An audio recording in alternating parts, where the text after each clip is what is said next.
What is going on, ladies and gentlemen? I hope we are live. Let me know if everything works with the audio and picture quality and everything. You know the deal. In the meantime, I would like to welcome you to our beautiful little vicinity here in the south of Austria.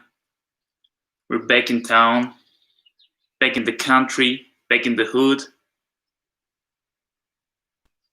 Let me know how the quality is. We're trying to work with a little bit of a more sophisticated setup here, you know. So I've got my mic here, so that the audio quality is good. Hopefully, I've got my beautiful, comfy chair here to be able to lean back like this, you know,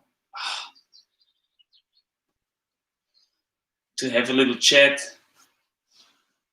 I hope I'm gonna be able to even read the comments because I'm quite far away from the screen actually. Not sure if that's gonna work.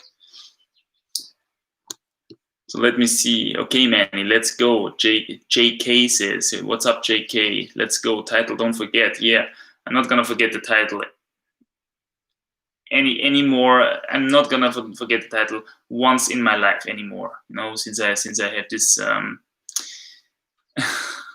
this writing in my description, you know, standardized. Matteo Lunelli is already in the chat. What's up, Matteo? Hi, Manny. Now that you are at home, do you think you're gonna start project in the 9A? Well, the thing is, now that we are at home, another very big project is very close to be finished, probably, I think. Yeah, is this project. So yeah, of course we will see first how that's gonna work out, and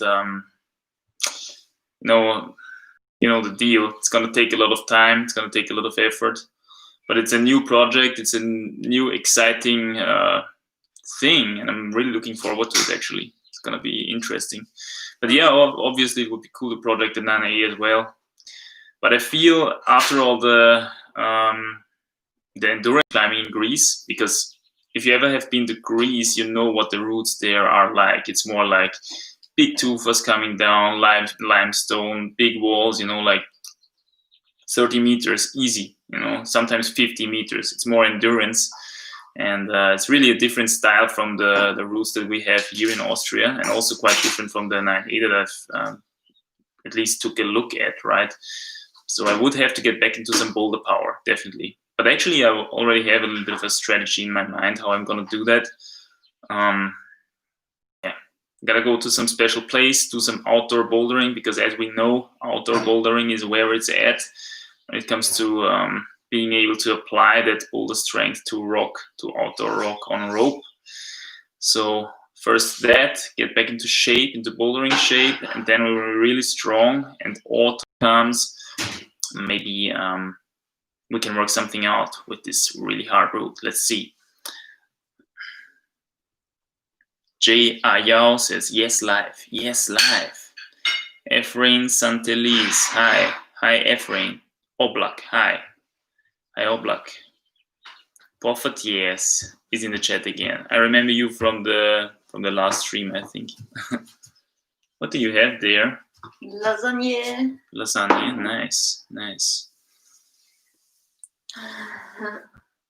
Matt Philly Cheese says, how did you meet your girlfriend? We met in the climbing gym, actually. That's true, right? We met in the climbing gym. Yeah. She's something called an ergotherapist, and she was working with some kids there, you know, doing some exercises and whatnot. And I did my usual climbing gym stuff, like giving courses, doing the route setting, doing the cashier, whatnot, everything. And that's how we met. Climbed a little bit together, got to know each other, and yeah, worked out pretty well. I gotta say. Tree Search says, welcome back. Thanks, man. Marco Petrovic, looking good, Manny. Thanks, Marco. Trying my best. Yeah, the problem is I can't really lean back. I mean, actually, I can lean back and still read the chat. Maybe I get a little bit closer. Let's go a bit closer with this big ass chair. Okay.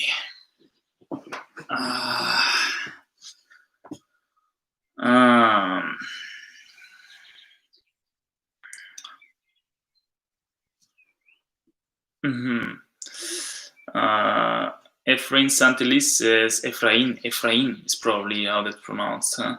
Hola, mano de monkey, eres el mejor bro, sigue así. I am the best bro who is here. I'm not so good, my Spanish is not that good, but I'm trying my best. Baby monkey is gonna climb in 10A. Maybe. Or baby monkey is just gonna hate the sport. We don't know, as it usually is, right? It can be both ways. If the parents are really psyched onto something, usually the kids are the other way around, or not. We never know. So we have no expectations. Bo Chandler says hello. Hello, Bo. Baby monkey finde ich aber nicht. Baby monkey is nice, yeah. David A.M. says bonjour. Brian Gavigan. Hi from Wales, Manny. Greetings to Wales. PH says, Manny, the next dry fast is overdue. Dry fast, dry, be dry for life. Water is sin, lightweight. You're absolutely correct. Lightweight, baby. Yeah, I'm not sure.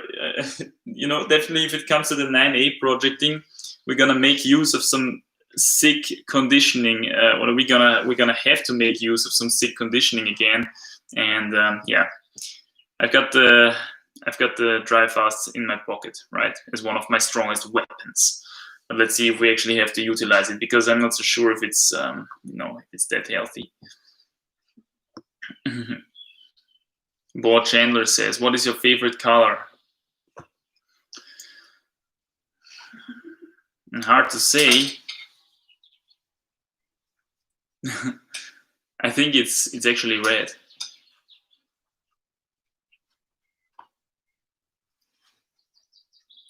These. PH says, I'm sure you could pull off a 5-day dry fast. Yeah, maybe I could, but I'm not sure if it's really necessary. Oblak asks, have you ever been to Poland? No, Poland is actually on the list. We met a couple of really cool Polish people in Greece this trip, in Leonidio. Really amazing. I climbed with them a little bit in various sectors, actually.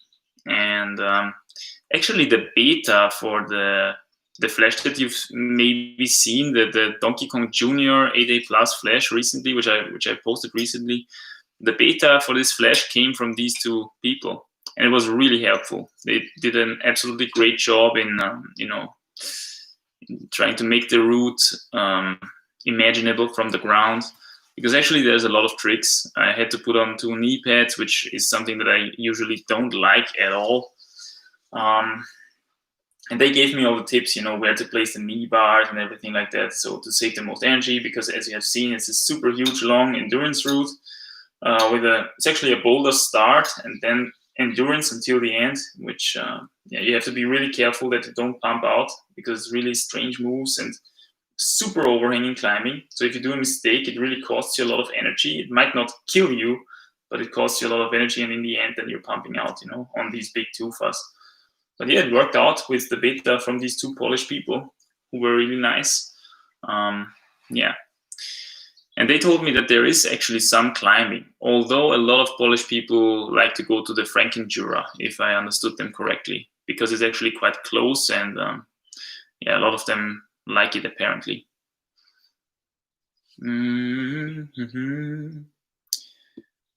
So there's a couple of questions there. Let me know how the quality is like, by the way. I did not get any feedback of the quality. How is the sound and how is the picture? I'm working with a completely completely new internet connection these days. So let me know how it works. Zoom in, Manny, and relax. Yeah, the problem is I'm working with the laptop camera here. I can't really zoom. But I like the frame, you know, I like to have the whole chair in the picture. It's somehow cool. It gives a nice compositioning with the plant here, you know. It's a nice diversity in the frame here. And by the way, here, this guy, this is the old hangboard, the old boy, which I'm gonna tune in some time, I think, because I have unmounted the Beastmaker, the small Beastmaker crimps, and the Beastmaker 2000 of mine, which I had in my old flat, so to say, because we moved here now.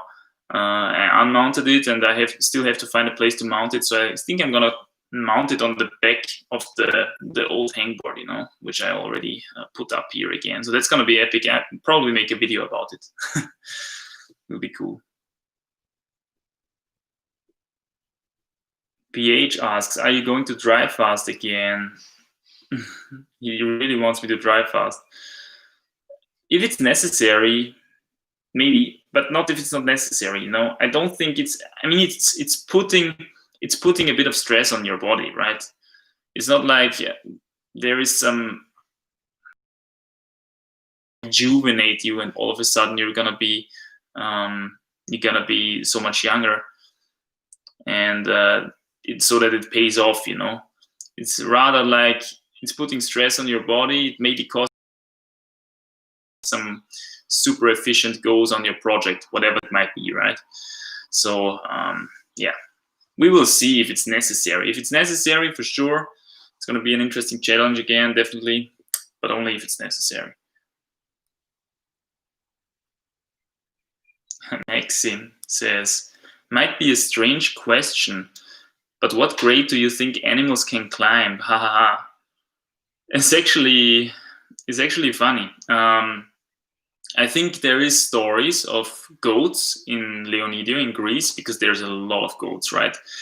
And these goats, they are really good on rocks. No wonder, because there's rocks all around, right? So they crossing over these rocks, eating these super hard shrubs all the time, producing, by the way, amazing milk for the people there, and also producing the poop, you know, which turns over the soil, which is good for the soil. But anyways, it's another story. These goats are supposedly, they have been seen on up to 7A routes, right? So obviously it's not the overhanging super athletic out there. It's rather the slabby, strange, you know, these kind of technical footholdy, the vertical climbing, technical climbing. But these goats, they are really amazing. They can jump around there. You know, they use these small little terraces as kind of you know, intermediate steps and everything to move around. Well, yeah, supposedly they have been seen on 7As, and I'm pretty sure there's monkeys out there in India or somewhere where you can climb as well. Pretty sure they can climb 7A as well.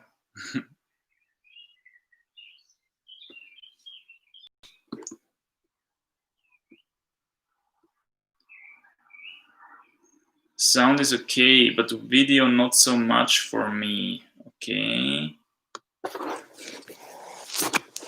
I'm gonna come close here a little bit. Ich glaube, es geht so. Zu bequem gedacht, dass das jetzt nicht. Yeah, I saw the warning. I saw a small warning once. Your connection is unstable and everything. So I really hope that the internet works out here, because this is what we're going to use for a very long time now, I think. And it would be amazing to live stream on a more regular basis, you know.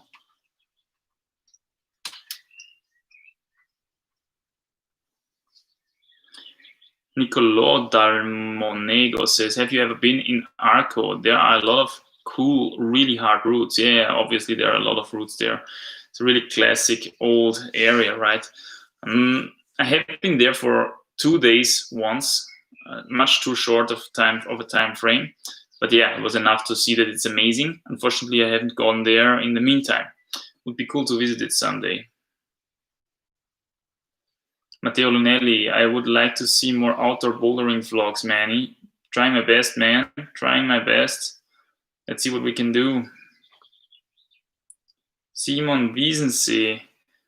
Hey Manny, I'm looking for a good second climbing shoe. I would love to hear your opinion on the Tenaya. Great shoe, great shoe. Actually, I got this one for free from Epic TV back then because they wanted me to do a review for that shoe.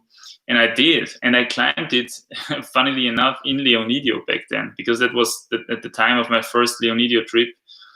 And I used it for the whole trip, like 2 months and 1 week, for every kind of style, you know, from super overhanging to more technical to vertical climbing.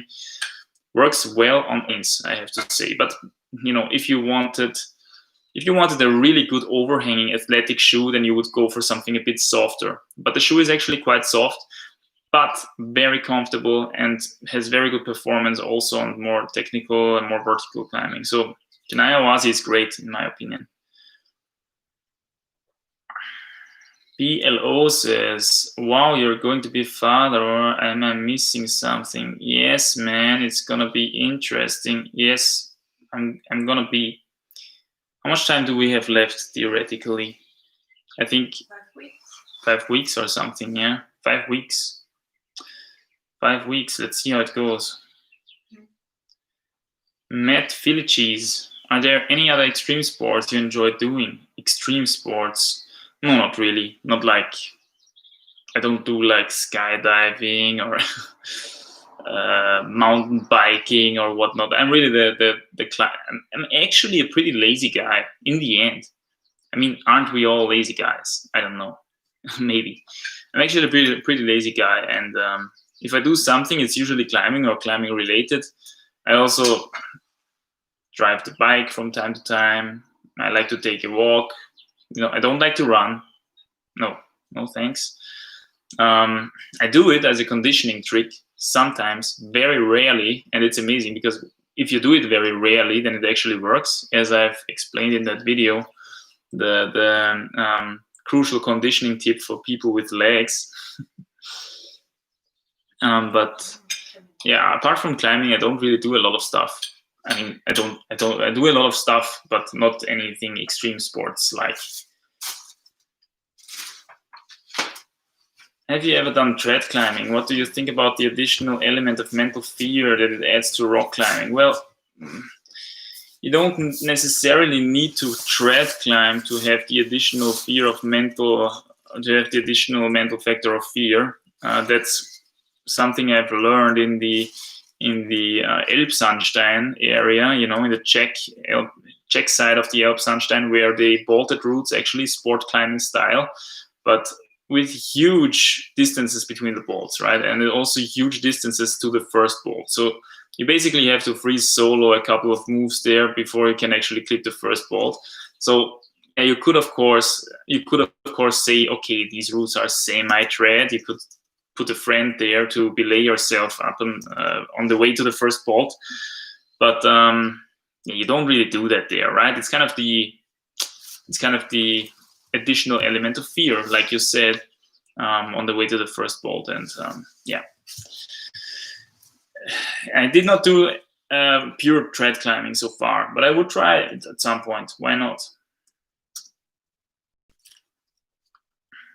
David AM, when we start climbing, do we have to go 2 different shoes for boulder and other for sport climbing? Definitely helps, I would say, to have 2 different kinds of shoes.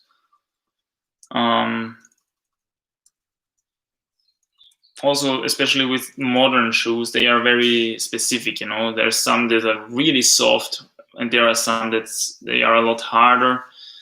And then I will go with a more soft shoe for bouldering, because simply you have more weight in your hands usually when it comes to bouldering than on rope climbing.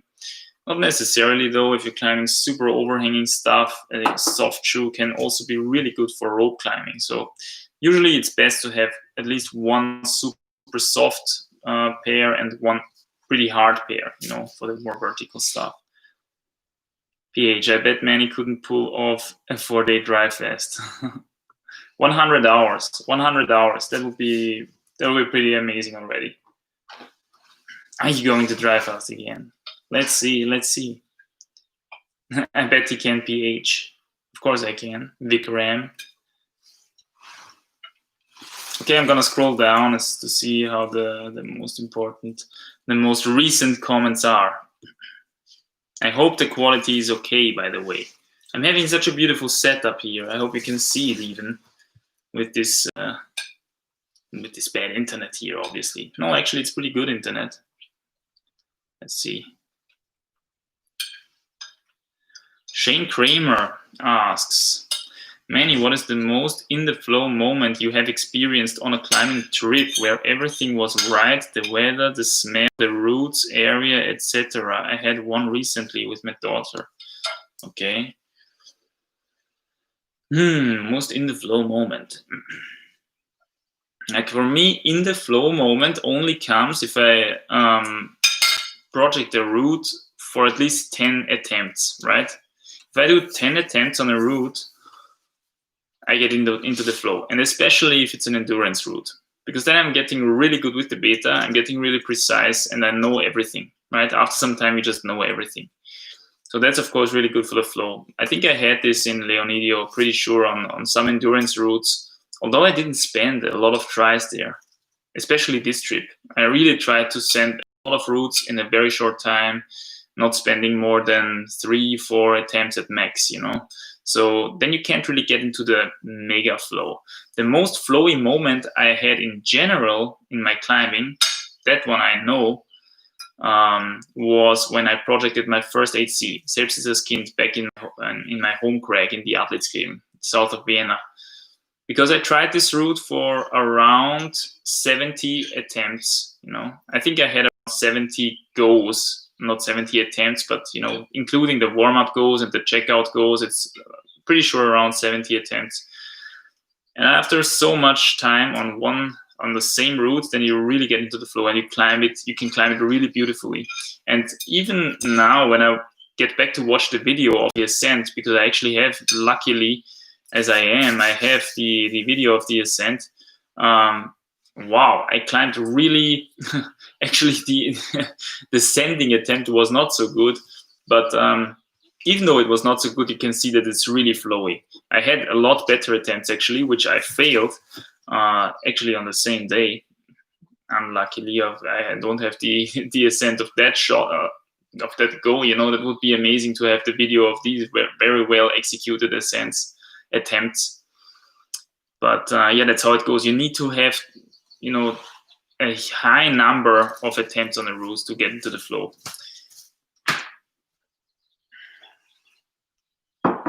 Have you experienced revelations during dry fasting?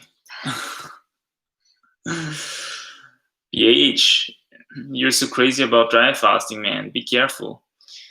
Revelations. Well, yes, of course, the body is capable of surviving much more and much crazier stuff than you think, you know, because you get told by the mainstream that you're gonna die if you don't drink anything for 2 days, right? That's the mainstream story. The fact is that there's people out there who dry fasted for 10 days, right? And they're not even fat, right? We're talking about people who look like me, pretty normal, actually pretty lean guys out there, dry fasting for 10 days. Man, of course, the body is under heavy stress in that situation. You know, it's burning body fat. It's burning probably also some protein just to attain some oxidative water, you know, via that process. So it's of course stressful for the body, and I would suggest, I would say it's not necessarily super healthy, you know, in the long run. In the short term, it can help you to lose some weight again, to project something hard. So if you have a purpose for it, it can be useful. It can be a useful tool and a really powerful one, actually. But yeah, doing it just for the health benefits, I don't see that I got so much healthier just because I dry fasted sometimes, you know. That's what I've learned, at least. Yeah, but your body is capable of much more than you think. That's an interesting lesson that dry fasting can teach you. Tufo says, how does Leonidio compare to Kalymnos in your opinion? Thanks. Tooth of love. Tooth of love. I have never been in Kalymnos.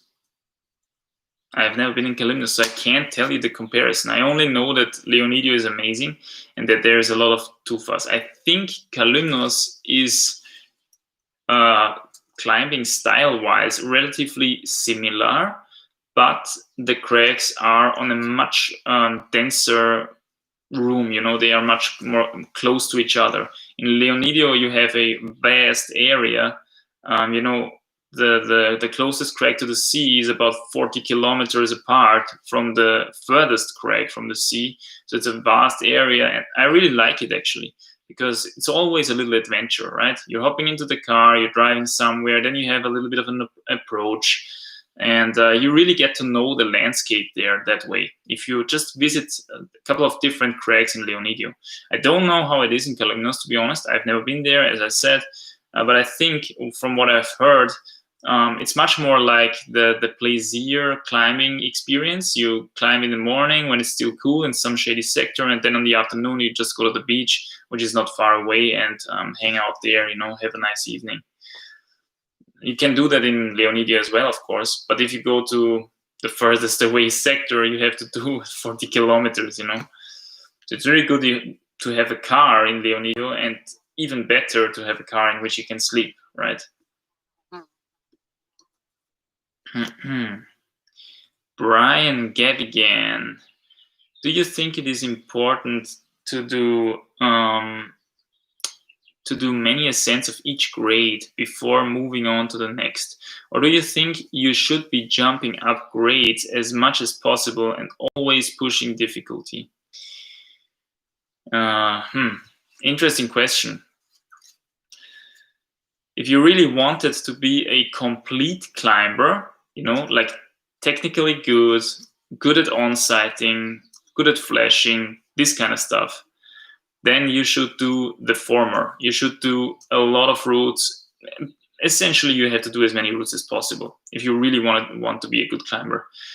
But if you just are a super strong machine, and then you're not really so much stopped by lack of experience, right?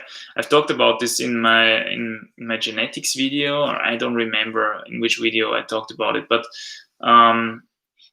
there was the question whether if you can out-experience someone who just has a lot of power, and the answer is no, right? You can't out-experience this new little kid, 15 years old, crazy finger strength to body weight ratio. All your experience will not help you climb that 8C that this guy does in like his 10th attempt or something, right? You can be super experienced, like 50-year-old dude has climbed 58 Bs already. But if you're just not on that genetic level as this guy and not with this power, you will never reach that 8C of his. So it really depends on what kind of strengths you bring as well, right? If you are that finger strength monster, then just go for the hard grades. You can always broaden your pyramid later, right? It's no problem. Broadening your pyramid is no problem. You just have to spend time. You just have to be privileged, of course. You gotta have the time to travel around, try different stuff. But going for the really hard stuff, you also have to be young, right? I mean, you're not gonna peak out at 50 if you start at 5 years old. You're not gonna peak out at 50. You're gonna peak out at 20, 25, maybe 30. And then it's rather going downhill, right?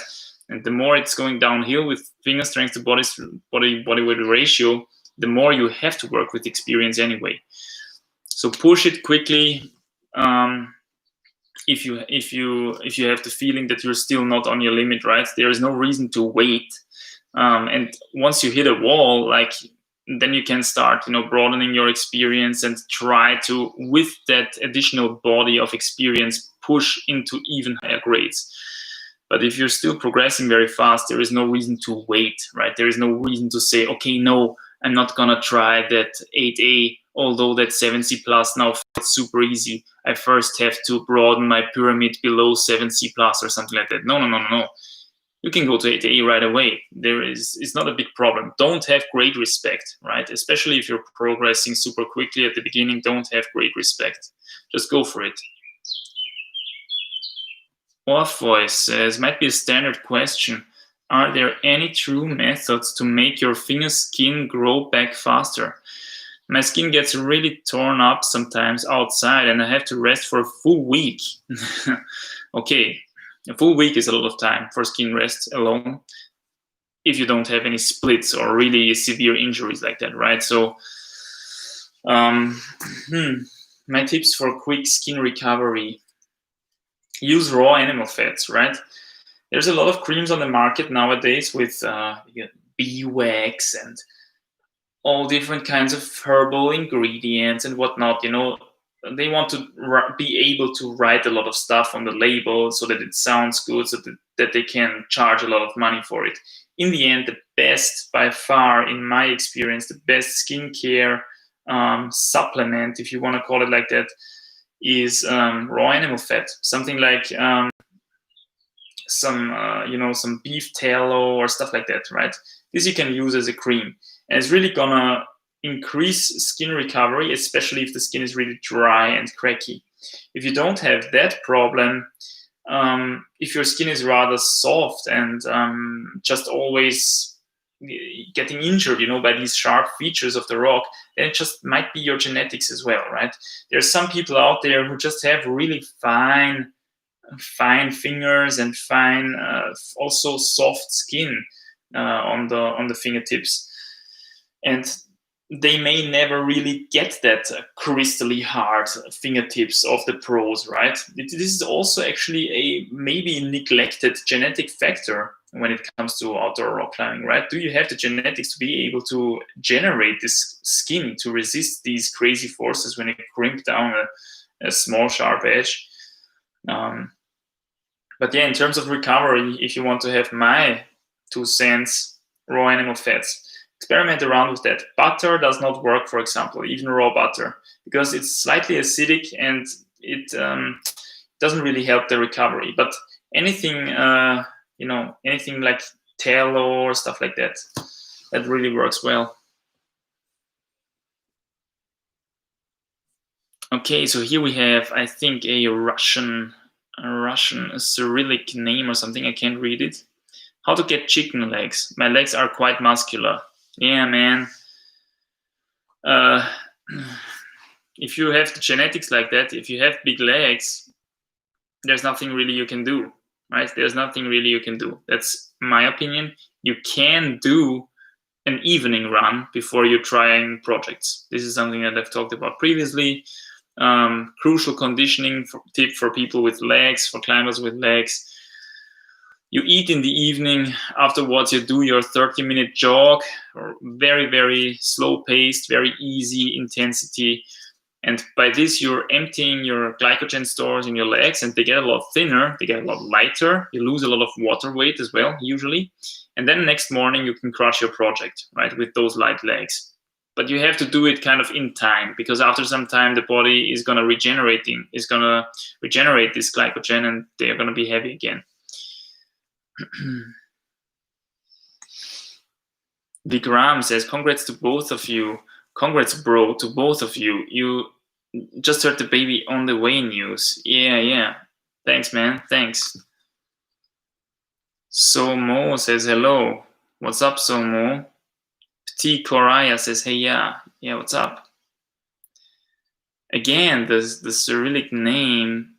Well, what's your favorite climber to watch? Yeah, definitely Adam Ondra. I mean, his technique and his speed and his accuracy are just amazing. It's unmatched. We're gonna wait for a while until we see something like him come around. Evgeny Shevchenko says, hey Manny, what's up, Evgeny? Joao Castillo says, hey Manny, have you ever suffered from elbow tendonitis? Yes. If so, what did you do to get rid of it? Really common question. Elbow tendonitis seems to be a common problem in the climbers community. I actually still have mine a little bit in my left elbow, kind of golfer elbow style. You know, there is the tennis elbow thing, which is on the outside, as I've heard, and then there is the golfer thing, which is on the inside. And I still have my golfer. I already have it for pretty sure 3 years or something, maybe even longer. I don't know. These kind of injuries can take years, and maybe they can even take decades. I don't know. It's actually been getting a lot better recently in this Leonidio, during this Leonidio trip. I suppose it's because I did not really climb that hard, that close to my limit, but I climbed a lot. You know, I did a lot of volume, and this is usually something that you know, you're just climbing endurance stuff. You're really getting the oxygen into your body. You're getting vascularized a lot better, right? And maybe this is one way how to heal injuries, like in the long run, right? But the thing is also there is these exercises you can do. I've tried everything, and it didn't go away, right? It's just it's just my elbow, my left elbow is not constipated as much as my right elbow for hard climbing. I'm also, I mean, you can see it even. I carry more muscle in my right arm than in my left arm. Definitely, I can feel it. And my right arm is a lot stronger than my left one in terms of finger strength, like around 5 kilos stronger or something. So definitely significant difference there. My left arm always struggled more with injuries and stuff like that. So my left arm is just a bit weaker, genetically speaking. And you can't change your genetics, right? So if you have this this problem in your body, it's gonna reoccur, and it's gonna reoccur. You're gonna push it a little bit harder when it's gone, and then it's gonna reoccur. It's coming again, again and again.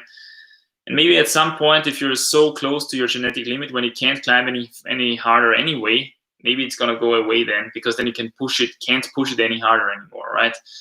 Something along these lines. I'm really on the elbow tendonitis thing. I can't give you really solid advice because I still have mine, right? So what am I gonna do? Just wait. Sometimes these things can take decades, right? As it seems. I gotta take a sip from the awesome Yoda receptacle here. I don't know if you can see it. This is Star Wars glass. Master Yoda on there, of course.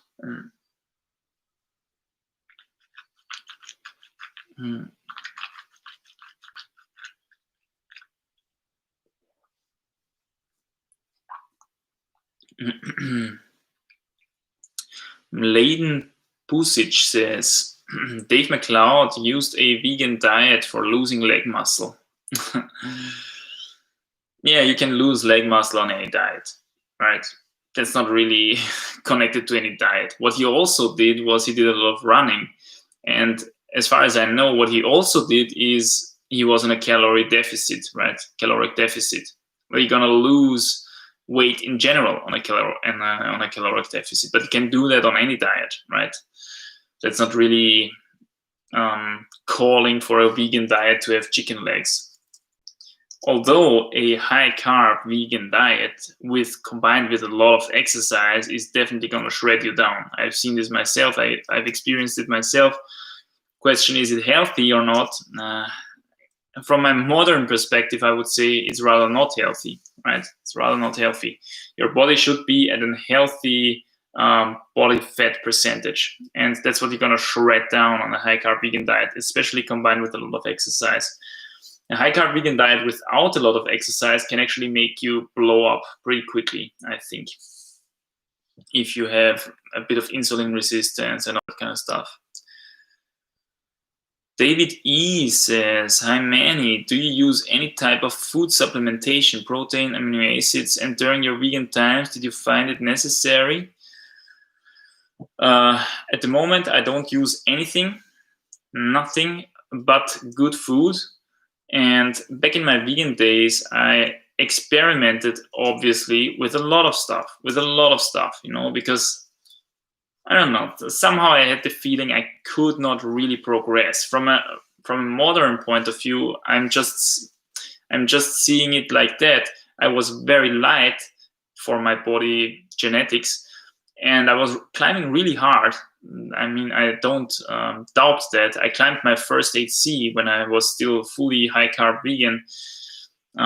But I rather did it with low body weight, right? And with crazy amounts of carbs, man, crazy amounts of carbs. At the moment, I'm much more low carb, and I feel that this is actually a lot healthier for the body. All these carbs, it's not healthy in the long term. I'm definitely a bit heavier. I carry more body fat, which is something that, again, I think from a modern perspective is healthier than being super shredded. And it makes it actually, obviously, it makes climbing a lot harder, because climbing is a lot about finger strength to body weight ratio, as I've said previously. But I have also more power nowadays, right? I feel also that I don't have so much fuel for so many goes. So I have to use what I have in terms of fuel a lot more efficiently. And I'm actually getting better and better at that, right?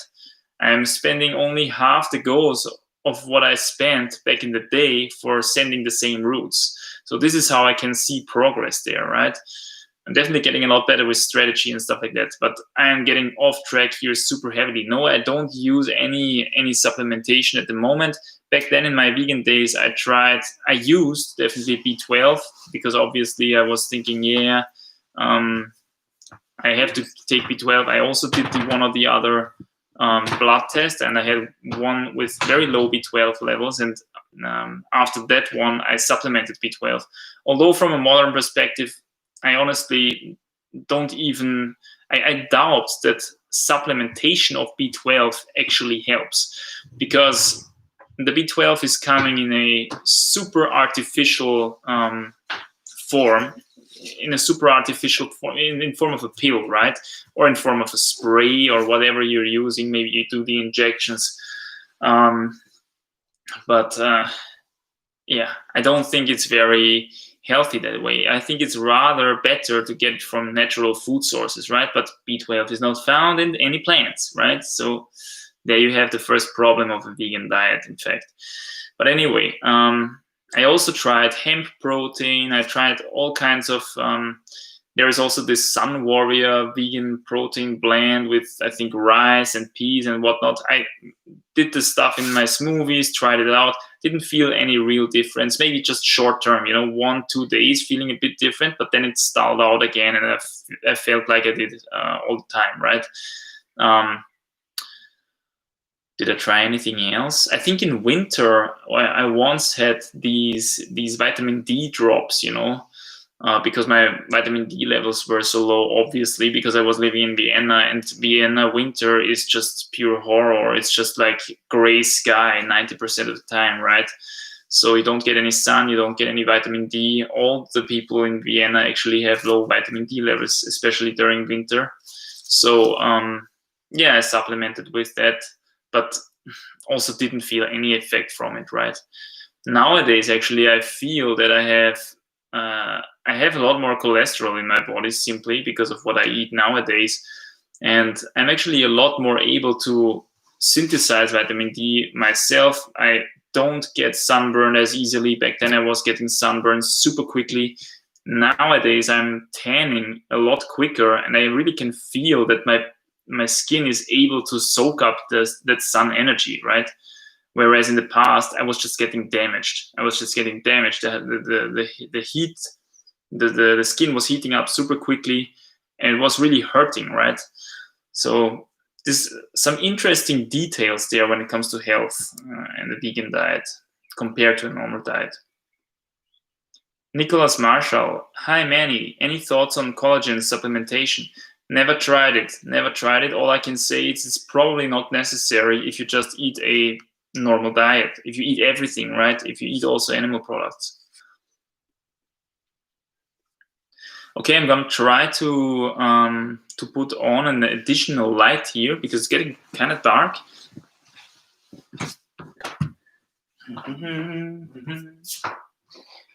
Let's see here. Ooh, look at that.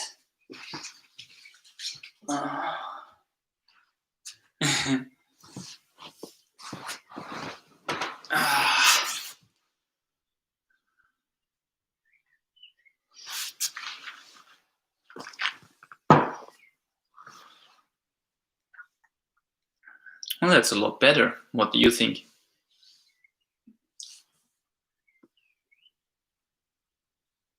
Matteo Lunelli says elbow tendonitis is the result of an overuse of the forearm flexors to train extensors, man. Could be. A lot of people tried it, including myself, and I didn't really feel the benefits, right? So I'm not sure if this is the only one go-to solution, right? Calvin D says, do you think the strength imbalance is from doing too many one-arm pull-ups, hangs, or was it just something natural that occurred from being right-hand dominant? Definitely something natural, in my opinion, from being right-hand dominant, because I always did every exercise that I did on both hands, and I did it mirrored, right? I even switched up my first arms. So like I was hanging right hand, then left hand, then rest. Then I was hanging left hand, right hand, then rest. So if you do it mirrored like that, the training stimulus is pretty much the same on both arms. But the left hand is just weaker, right? 5 kilograms. And so this is something that is from being right-handed, I suppose. Shane Kramer, regarding tendonitis, the way you grip the rock relative to the plane of your forearm matters a lot. I had a 1-year bout with this crap and ended up seeing a doc who had some good advice. Okay. Interesting. So probably what he means is like grabbing like this, or do you grab like this, pull like this, you know? Maybe something along those lines. And pulling like this is probably less healthy than pulling like this. We never know. I mean, there is no studies on this kind of stuff, you know. It would be interesting to have a study, you know, following up people with elbow tendonitis, and one group tries this or that corrective exercise, one group tries this or that corrective exercise, and then we could really see what works here. In the end, the thing that I'm going to tell you is you got to be patient. It takes a lot of time, even if it works, right? Even if it works, there's no like shortcut magic solution for this kind of stuff. There is also no shortcut or magic solution for like a pulley injury or stuff like that, right? This stuff just takes time. These structures of your body, they are not vascularized super well like the muscles or anything like that. They take time to grow. They grow very slowly. They adapt very slowly to new stimuli. So yeah, you gotta be patient, and sometimes it takes years and even decades. Yeah, that's at least my opinion. That's also my experience.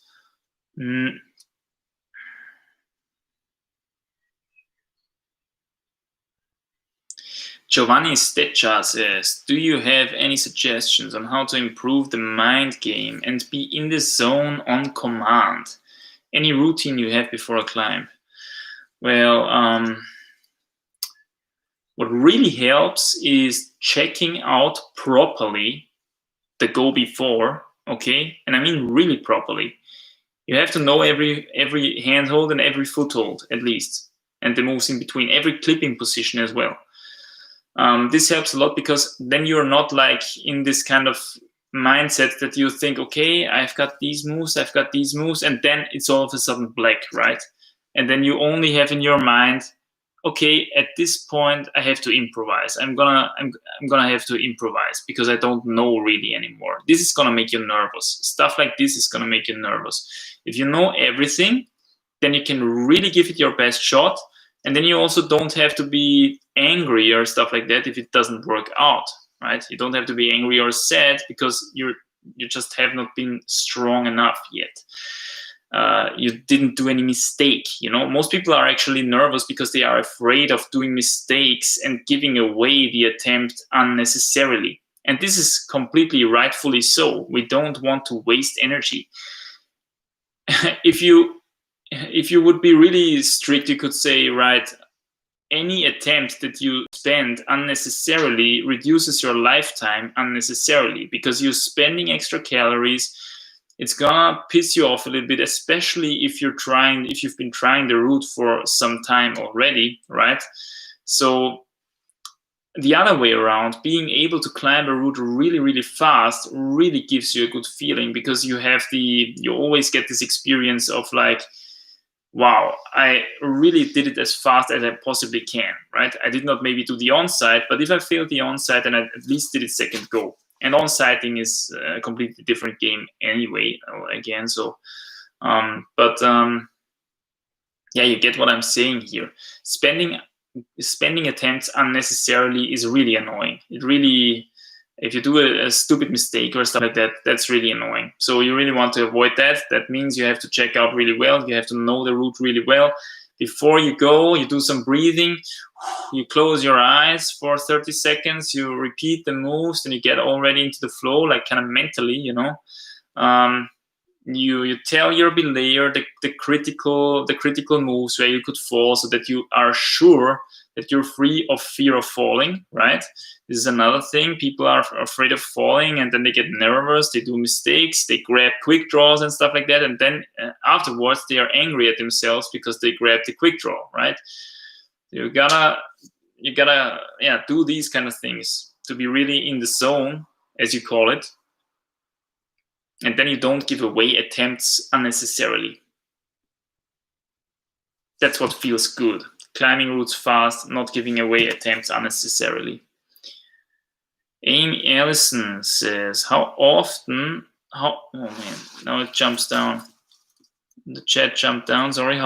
do you recommend to train antagonist push muscles? I did it for a very long time, 2 times a week, and I felt that was more than enough. Actually, I had to be careful because if I did it more often, if I did it 2 times a week, I was already gaining a lot of delts and traps and stuff like that, because that's what comes from things like a planche and handstand push-ups and stuff like that. So yeah, if you tend to be the rather heavy guy who puts on muscle very easily, you don't want to get heavy, super, in these areas which are actually not as useful for climbing. As like, for example, the forearms, right? You actually, the ideal climber only has forearms, nothing else, right? No legs, no delts, no upper arms even, just forearms and lats. That's it, and some back maybe for the body strength.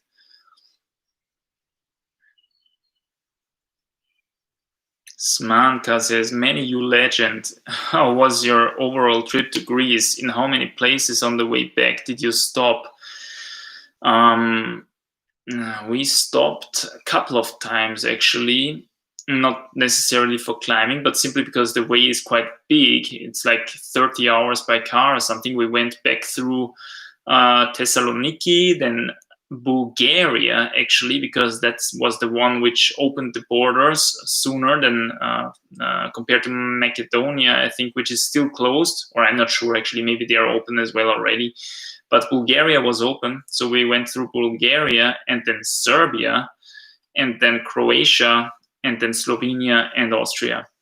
So yeah, we stopped at Thessaloniki because there we tanked some gas into the car, because Thessaloniki actually is one of 3 places in Greece where you can get CNG, and as you know, my car runs with CNG. Thessaloniki, Athens, and a city called Trikala, they have CNG. So we stopped in Thessaloniki, then we went to Bulgaria, pretty much cruised through Bulgaria. Pretty nice, by the way. Nice, nice foresty country. Nice, I can say. Then we got into Serbia. Nice country. Super nice, actually. Lots of forest, especially if you're coming through the south, right? You're coming from the south. Super, and it's like this kind of, it feels like this untouched forest, right? Super dense, super green. It was also the beginning of summer, you know, everything is really, really green. And there is this national park in the south of Serbia where there is this little gorge with a river running down. I don't know the name, unfortunately, anymore, but we slept there for one night and you can actually climb there. We met some really cool people there, chilling at some crag, and Nice war die Stadt. Oder Nice, close to Nice or Niche. There's some sort of stuff above the S, I think, in Nice. But yeah, amazing place, this national park thing, right? Lots of forest, lots of rocks as well. So possible to climb there, but we didn't climb because the weather was a bit bad. We just kept on traveling because we just wanted to go home, you know. Kept going through Serbia. We visited Belgrade for another CNG tank. And then after Belgrade to the north, I have the feeling Serbia gets really, really flat. You know, a lot of fields. Reminds me a lot of Austria, actually. Reminded me a lot of Austria in terms of landscape. And we kept going through Serbia until we reached Croatia. And in Croatia, it kept going really, really flat. And then because I already was there once, I knew that there is one really nice climbing area to the north of Zagreb, which is called Pokojec, I think it's called. So we stopped there and we overnighted. Actually, we got a tank of gas in Zagreb. And then we overnighted we overnighted close to Zagreb, and then we climbed in Pokojec. That was amazing, actually. Yeah, Pokojec is just an amazing crag. Can really recommend if you want to visit something awesome in Croatia. And then we kept on going through Slovenia, and then we were back in Austria. The whole trip took us around like 3 or 4 days. I don't know, something like that.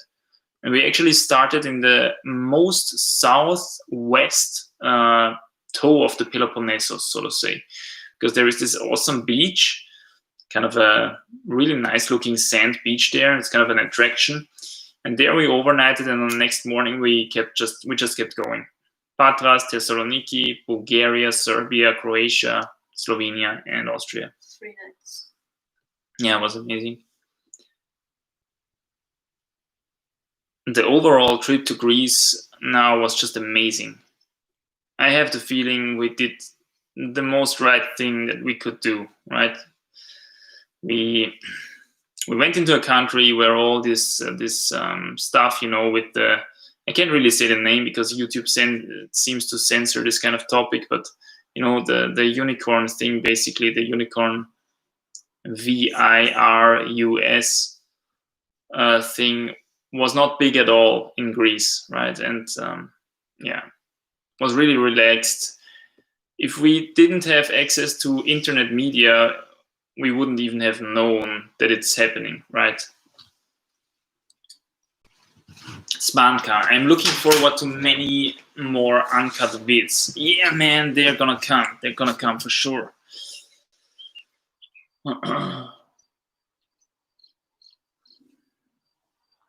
So warm. Da müssen wir noch aufpassen mit den Gelsen. Okay. Du kannst auch das Fenster aufmachen, ne? Beiden und dann zieht es ein bisschen durch. Ja.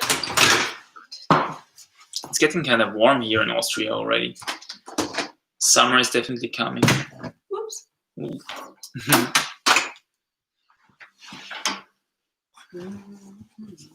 That's nice. So Mona just opened the window here so that there is a bit more airflow.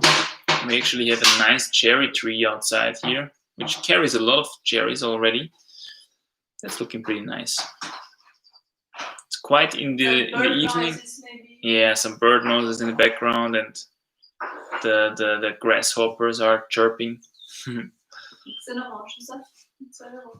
Oh yeah, that's very nice. Romain Engler says, hi, Adam Ondra says that you shouldn't train on a campus sport before being able to climb 7B routes. Do you agree? Yes, I basically agree. I mean, I don't know if there's anything that Adam Ondra could say that I would not agree, right? That I would not agree with. I don't know. You can climb 9A without ever having touched a campus board, 100%. Okay, so all this new sophisticated indoor training thing with hangboarding, campus boarding, and whatnot, it's not really necessary. What's really necessary is privilege, being privileged enough to spend some time outdoors and really getting the mileage in, getting the experience in. And then, of course, what's also really necessary is that you start early and have really good genetics. And it's going to take you, that's going to take you a lot further than any hangboard training could ever do, right? And don't forget the outdoor bouldering. If you really want to make it on outdoor routes, don't forget the outdoor bouldering. But yeah, campus boarding below 7B routes is really, it's just gonna aggravate injuries or give you an injury, right? Paul Tanner says, you got any baby name ideas? I suggest Pyramid the Beetle. Damn, Pyramid. Did we ever discuss Pyramid? I think so. Pyramid is just an amazing name.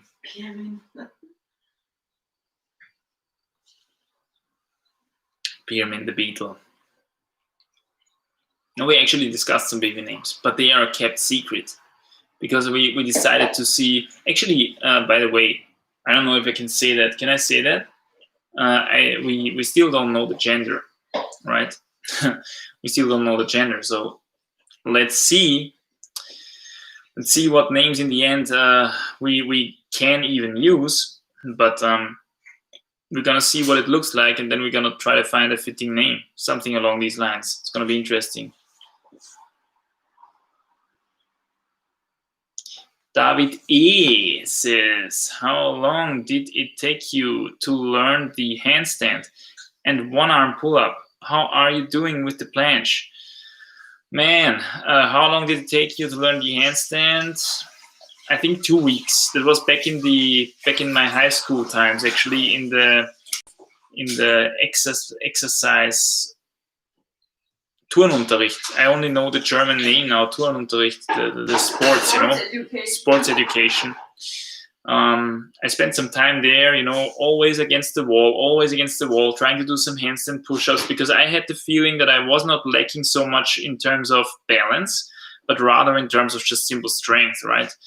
And after 2 weeks, I just had the strength, and I was able to kind of stand. And then I could not stand. I could only walk, actually, in the handstand. That's funny. At first, you don't really have the balance. You just have the balance when you walk. Oh, thank you so much.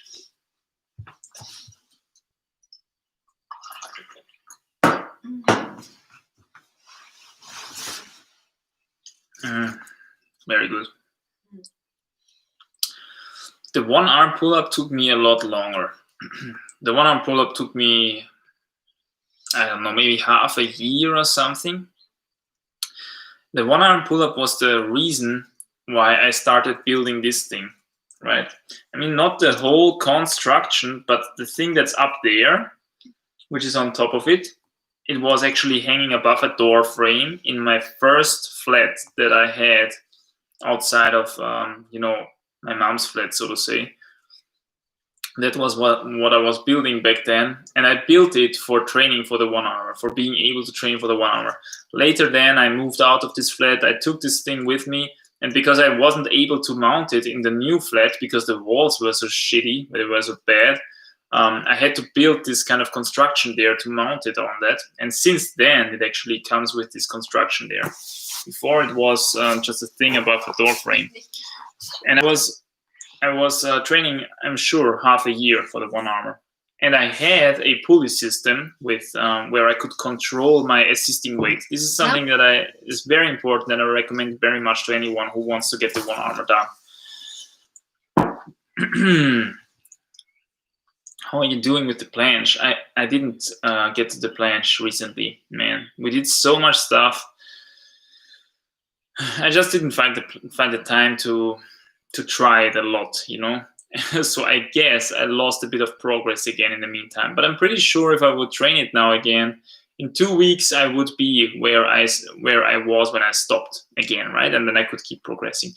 But again, I have the feeling it just gives me too much body weight, you know, because I gain a lot of delts and a lot of traps very quickly by training this kind of stuff. So yeah, it's kind of it's a bit of a win in terms of calisthenics and body strength, but a lose in terms of climbing performance, right? So yeah, it's a bit of a bad situation here. Amy Ellison, is power endurance worth training for bouldering? No. I think you can just train other stuff and you're gonna get more out of it in terms for bouldering. But the best thing for bouldering is bouldering, right? The best thing for outdoor bouldering especially is outdoor bouldering. And the best thing for indoor bouldering, the new modern comp stuff, is modern comp stuff. Paul Burgstaller, money to feiner Sir. That's pretty true. We're pretty fine today here with the big chair, which I can't really use because then the laptop is so far away that I can't read the comments anymore. But I'm gonna try now. Actually, I have pretty good eyes. So I'll try my best. Tam Blink says, "Hi Manny, how do you get psyched again after a long injury when you start again super weak?" I get psyched again by the fact that I'm gonna be super strong in about 3 weeks, right? Because that's what's gonna happen if you rest for 3 months or something, because you have some sort of injury, you can't do anything. And for some people, this is a major plateau breaker. Doing a huge rest and then coming back super quickly, because that's what's gonna happen. You're gonna come back super quickly, and with this performance increase, you're actually creating such a quick progress that you're actually breaking through the plateau that you had before you actually acquired the injury, which actually made you possibly acquire the injury, right? The plateau that you have been on before. So now the injury is healed. I would keep training. I would take it easy in the beginning, you know, get in slowly, increase the intensity. And once you feel you get back at it, you're feeling stronger and stronger, then really going for it.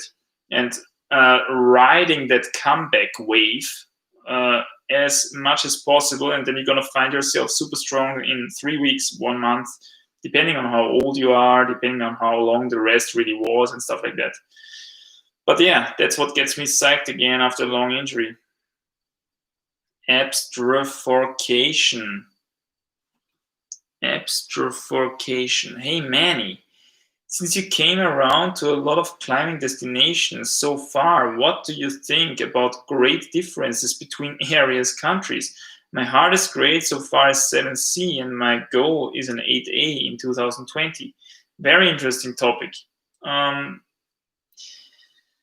To me, it seems like the more you go to the south of Europe, that's what I have experience with, right? The European climbing. I haven't really climbed outside of Europe, although I have been outside of Europe, but only once in Mexico, really. But I haven't really climbed there, so I don't know the grading there. But inside of Europe, the more you go to the south, it gets a bit softer, right? It just gets a bit softer. And this is especially true if you go into the direction of Greece.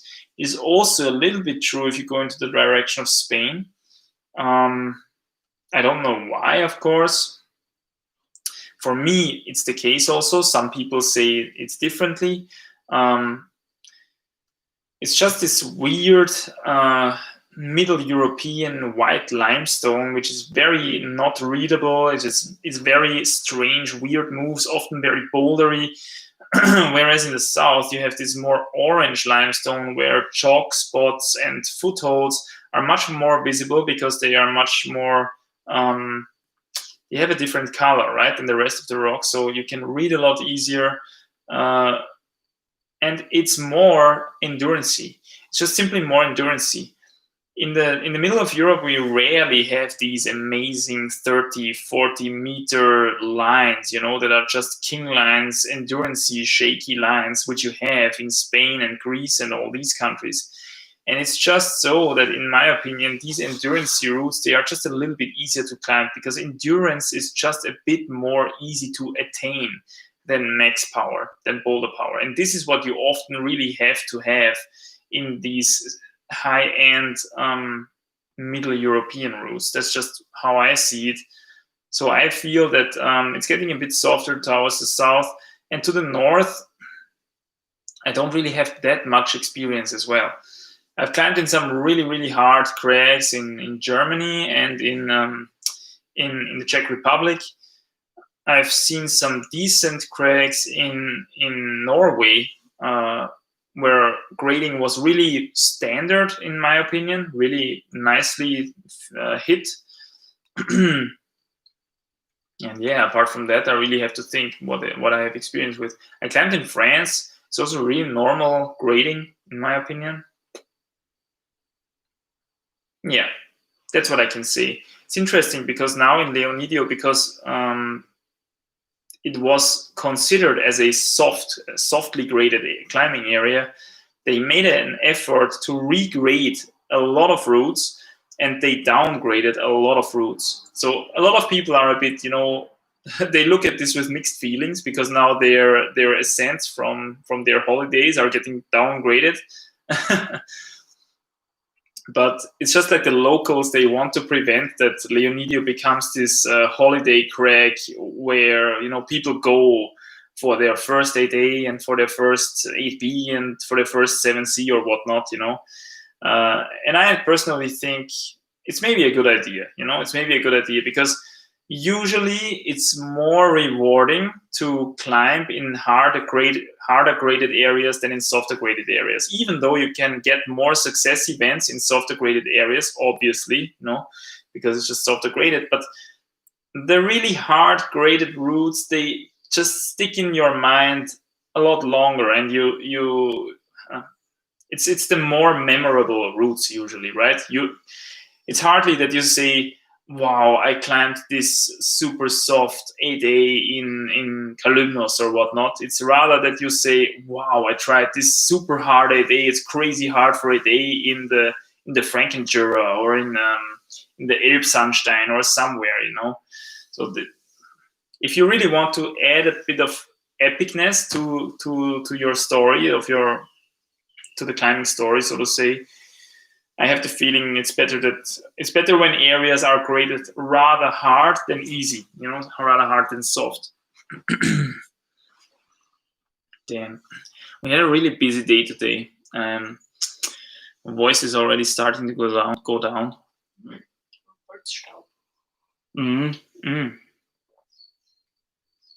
Exactly. Maybe that's the reason. We worked with a lot of wood today, because we're actually building a bed at the moment. We are sleeping on mattresses which are lying on the ground, and long term this is not really a solution. So we got to the building market, to the Obi, if you're an Austrian, and maybe even beyond that. I think Obi is actually pretty big, pretty international. But anyway, we got there and got some wood to build our own bed. And that's what we're doing at the moment. Today we sanded off a lot of wood, and we breathed in a lot of wood dust, probably, So, yeah, the voice is not the best for the voice.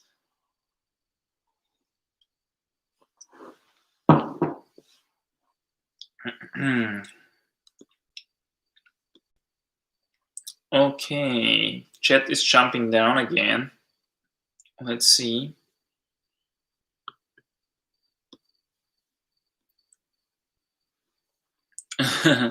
Stephen Moore says, Manny, come party in Texas and let us take you to Hueco tanks before dad life takes over. Wow, that would be amazing. Hueco would be amazing.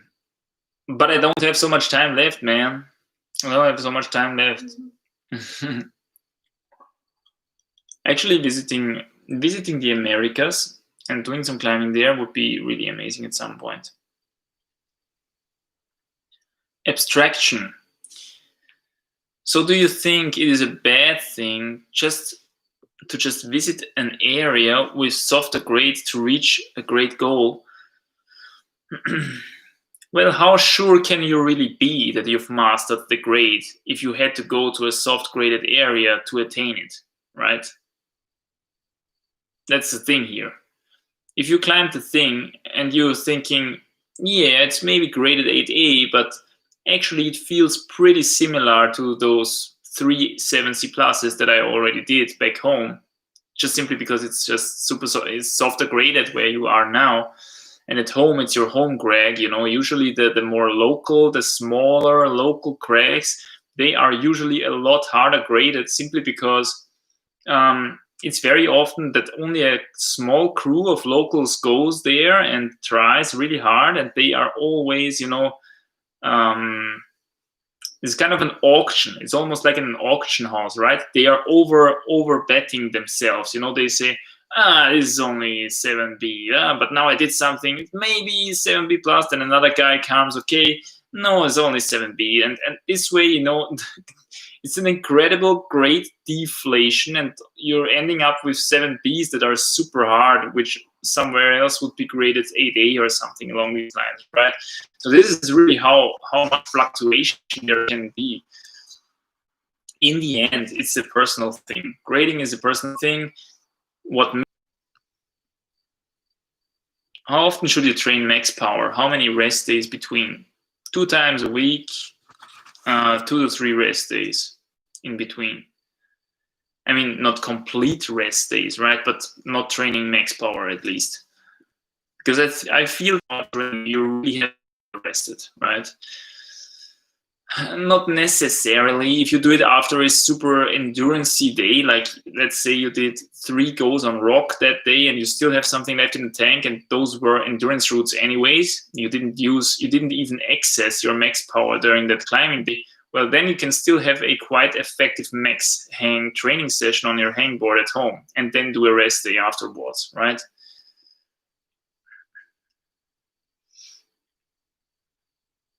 Abstraction. Lustig, wie Mücken überall anders heißen. Bei mir in Bayern Stanzen. Wie sagt man in Wien? Gelsen. Gelsen. Gössen is more like the slang word for it. But Gelsen is like the Wienerisch word for it, I think. And in Greek, is actually kunupi. Kunupi, right? It's a fun word. It's like it's really a sweet word. Kunupi is the mosquito in Greek. Tam Bling says, how is climbing while pregnant? Unsere Hebamme macht da Panik.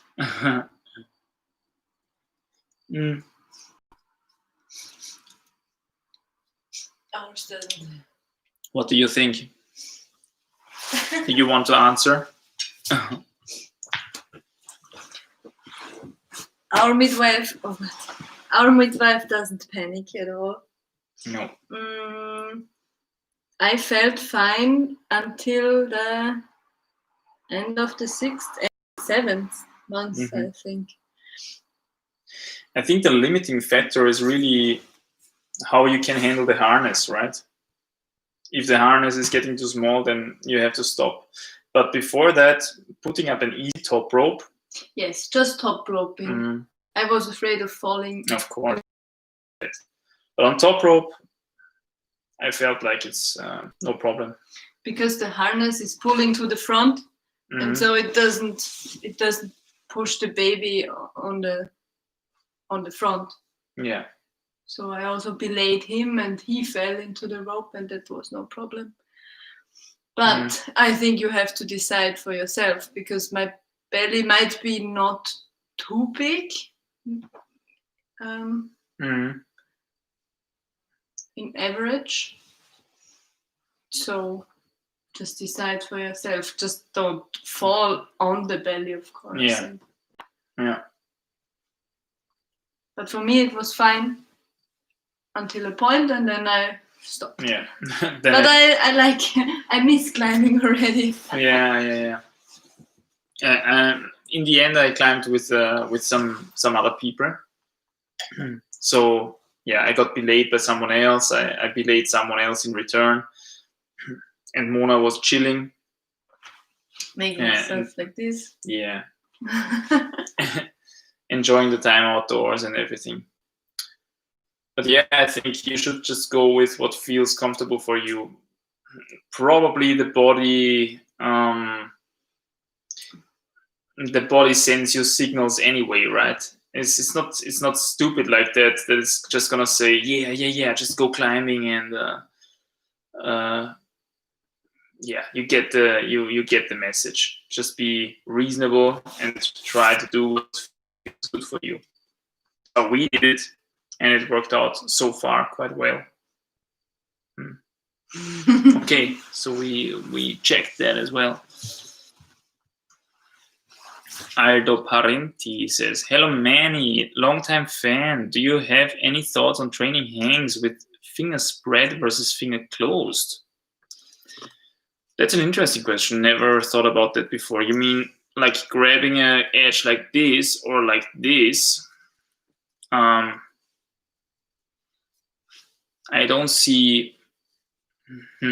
really see the purpose of training like this, because let's be honest, when you climb outdoors, it's also rarely that you grab a hold like this, right? Usually it's small holds, so you gotta keep your fingers closed, and sometimes you even have to crimp. So I have the impression that you should maybe spend more time with fingers closed. That's how I train most of the time. That's, I think, how most people train most of the time. Christian Paul, how do you make your money at the moment? YouTube, man. Climbing gym is pretty much closed. It's a little bit open now for people who have chip memberships, but there's not really any money for jobs at the moment, right? So, and I was only working with very low amount of hours per week, so I'm not eligible for the kind of state support or which a lot of people get nowadays. So I'm just doing my YouTube thing, and that's how I earn money, as usual, business as usual.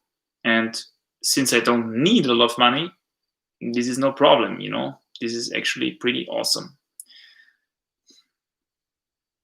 David King says, "Hi, your personality and your videos has encouraged me to actually train for climbing, not just turn up a climbing wall and do whatever. Thank you. Danke." Amazing to hear, man. Keep crushing. Asian HM, have you ever gone bigwalling? No, not really. I have done some multi-pitches in Austria, but nothing really like big wall stuff, like 20 pitches or stuff like that. No. The most that I did was, I think, 6 pitches or something like this. I would definitely be interested in doing that sometimes in the future, as I have said previously, but at the moment I'm just more motivated for going really hard on single pitch sport climbing or on bouldering. Ardenacimiento from Mexico. Nice. Greetings from Austria, man.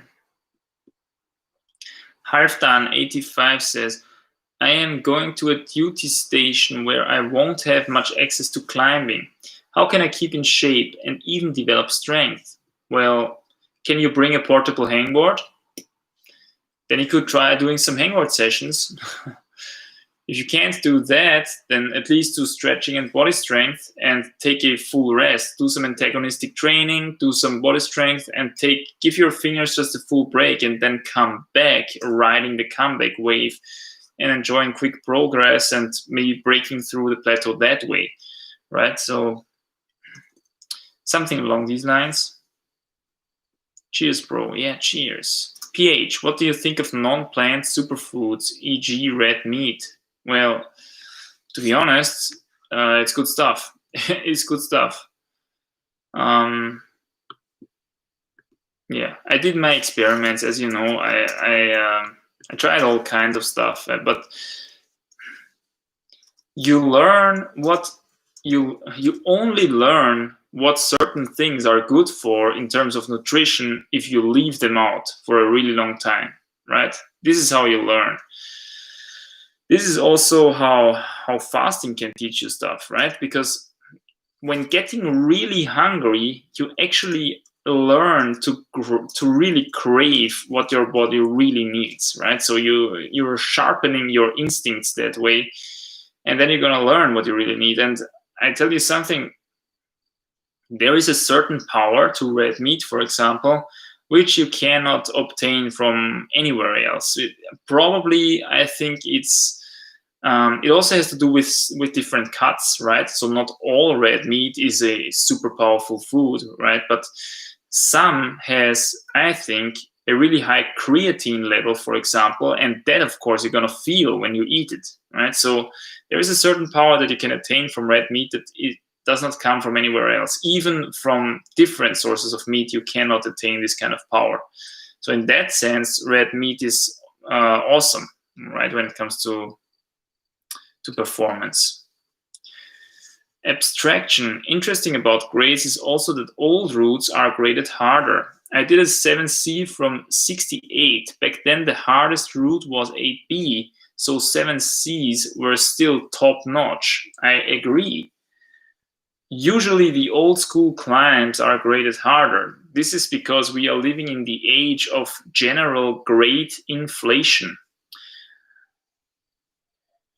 And the reason for that is that now, because climbing is such a booming sport, is exploding so quickly, there is a lot of new holiday climbing areas. You know, climbing tourism is becoming significant at the moment because there are so many climbers around. There are so many climbers out there. So climbing tourism is becoming significant.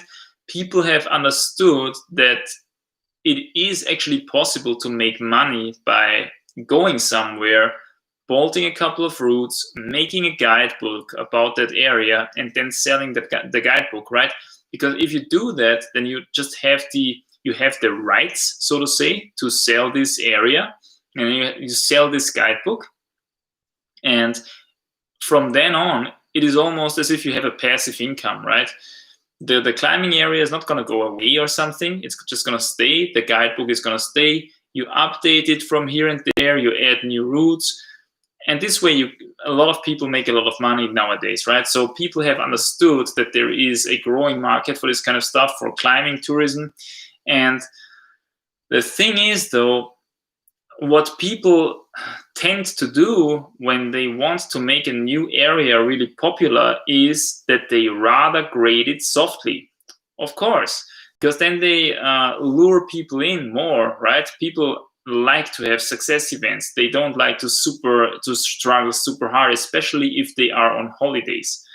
So it's kind of a plaisir experience. You get new grades, you're getting these success events, amazing, awesome. And this is because we have so many of these areas nowadays. This leads to grade inflation, right? So many people say, yeah, I did this, I did that, but it was in a holiday grading area. And then the discrepancy between what was graded in the past and what is graded nowadays is getting bigger and bigger. That's how it is. I don't necessarily feel that that's bad or anything. I think it's you just have to be aware of it, and in the end, grades do not really matter that much. What matters is what you feel when you climb it, because you know, if you're really honest with yourselves, you know it in the back of your head anyway. If it was softly graded, right? If it just feels the same as the 3 7C pluses that you did before, this new 8A is not going to feel as rewarding as maybe even a 7C of an old school area, which was a lot harder than all the 7C pluses that you did before, right? You're going to look back to this 7C with more pride than to this soft 8A that you maybe did in some holiday area. So in the end, we all know anyway.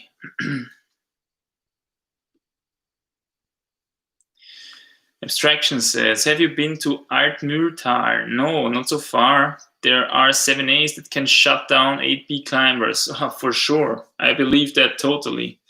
Man. I climbed crazy hard 7As. There are some crazy hard 7As out there.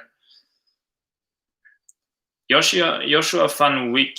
Howdy, Manny. I have a couple of questions. First off, how many years have you been climbing, and when did you start training hard specifically for climbing?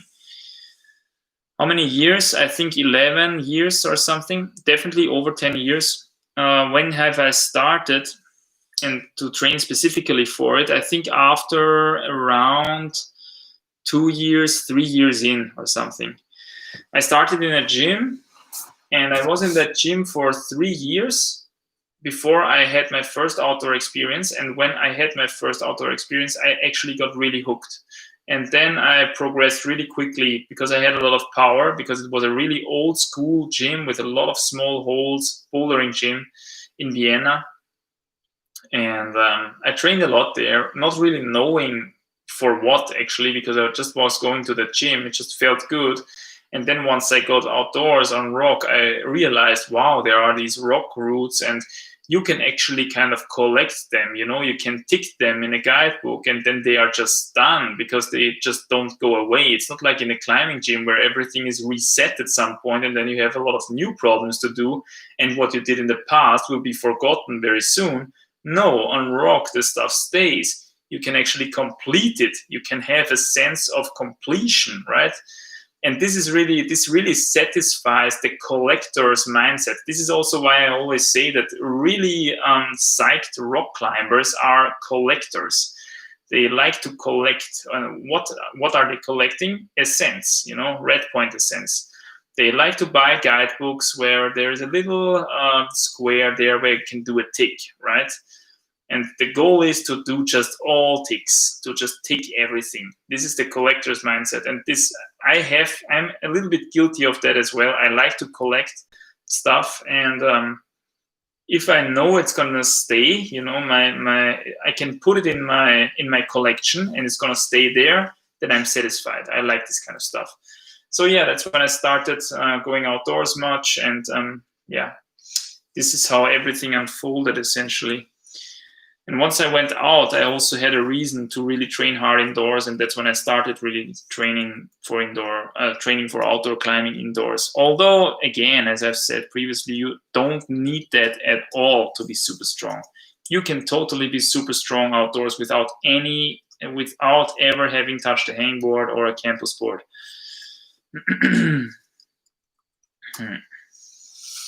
Abstraction, and thanks for the tips and motivation you give me. Greets from Regensburg. Regensburg, nice. I think Regensburg is, isn't that close to the Franken-Jura, maybe? Anyway, it's amazing area. Joshua Van Wyck. And do you plan on releasing any more moonboard vids? Would like to, man. The only thing I need for that is a moonboard. And at the moment, I don't have anything of that close to me. The closest one is maybe in Graz. I think there is one in Graz, actually.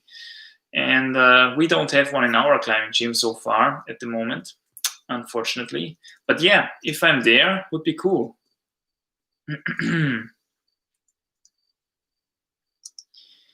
Aldo Parenti, spread like you mentioned. I was making a wood project and was left with a board full of holes. I ended up using it as an add-on to my hangboard setup and found my finger strength improved noticeably.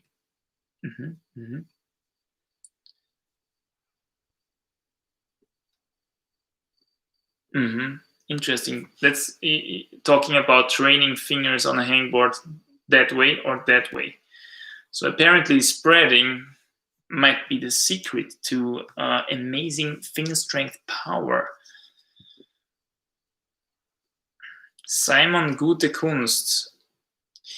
Would you recommend to always substitute an antagonist strength training session if you could climb outside instead 5 times a week in order to get better at actual sport climbing? Would you recommend to always substitute that? No, skip the antagonist strength session if you don't have any problems, right?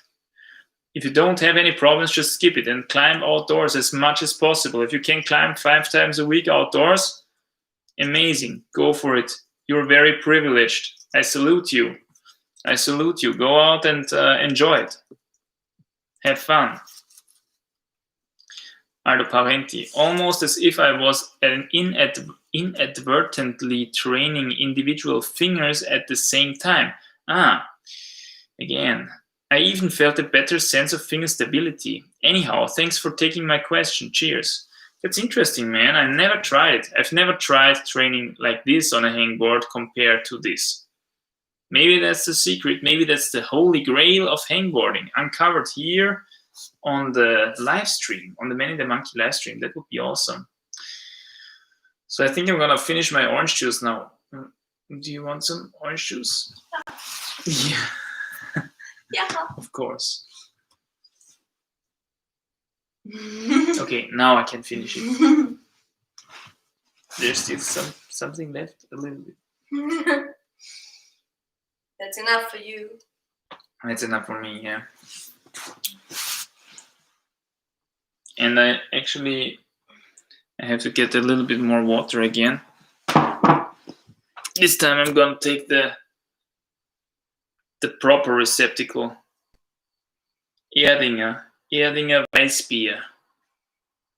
But it's only water, unfortunately. We have Serbian beer in the car. Oh yeah, we still have 1 bottle of Serbian beer in the car. But this one is already reserved for Miguel, a guy with whom we traveled back. Really cool guy, by the way. So yeah, I will share this one with him in good memory of this amazing Greece trip.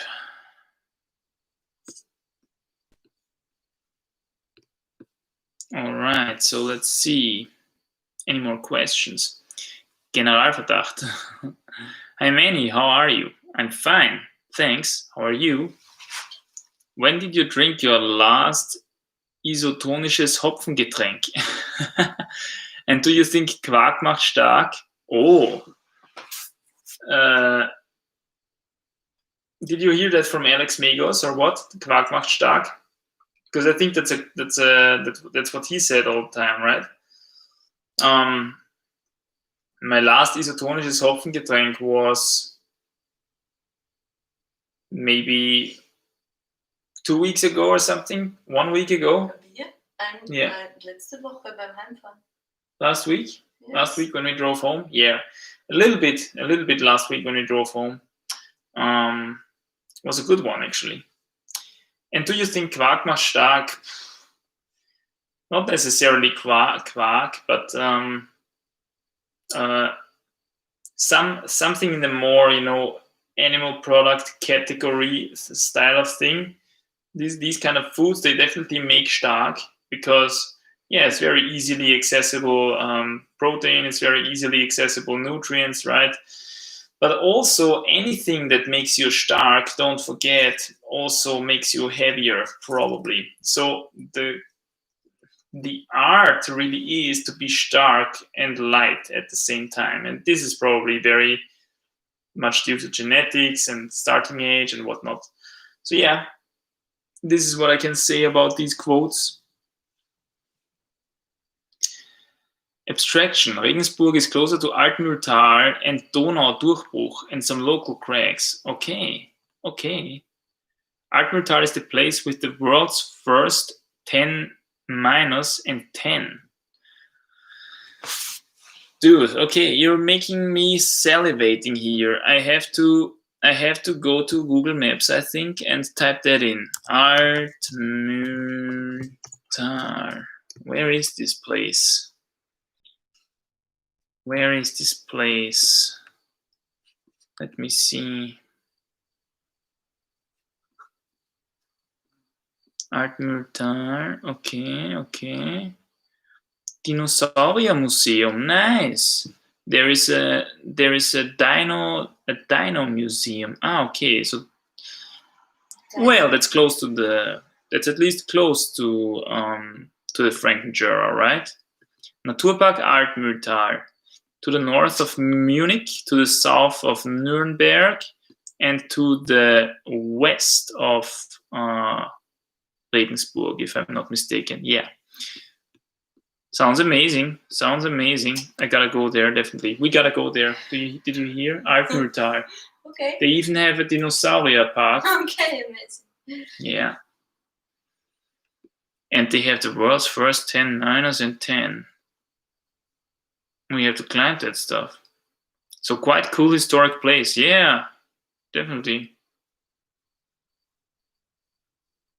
Of course, it's a Migos quote. I'm following him on Instagram. Yeah, of course, it's a Migos quote.